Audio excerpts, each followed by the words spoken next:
हम बानी एबरा झूनापुर में एगो ऐसा पंडाल में सबके देखाओ तनी कि यहाँ कोनो कारीगर के काम ना पड़ेला, पूरा गाँव लोग के मिल के लोग पंडाल बनावेला और वो सबके पंडाल देखाओ तनी कितना अच्छा लगता।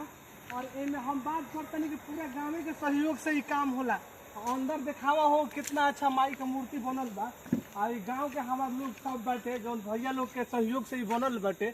यहाँ हमेशा हजार हजार के भीड़ में लोग आवेला यहाँ।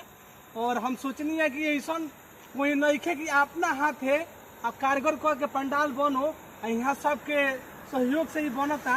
अब भैया बताइए कुछ कहीं पंडाल के बारे में क्या कहे के चाहता नहीं लोग? इस पंडाल हम जो अपना से बनाई था यहाँ के सब लड़का लोग के ही सहयोग रहेला। और ओकरा बाद से यहाँ बाकी माने मोहल्ला बात किसे घर के 30 घर रहुआ कहानी है। 30 घरे के सहयोग से इतना अच्छा पंडाल बनेला।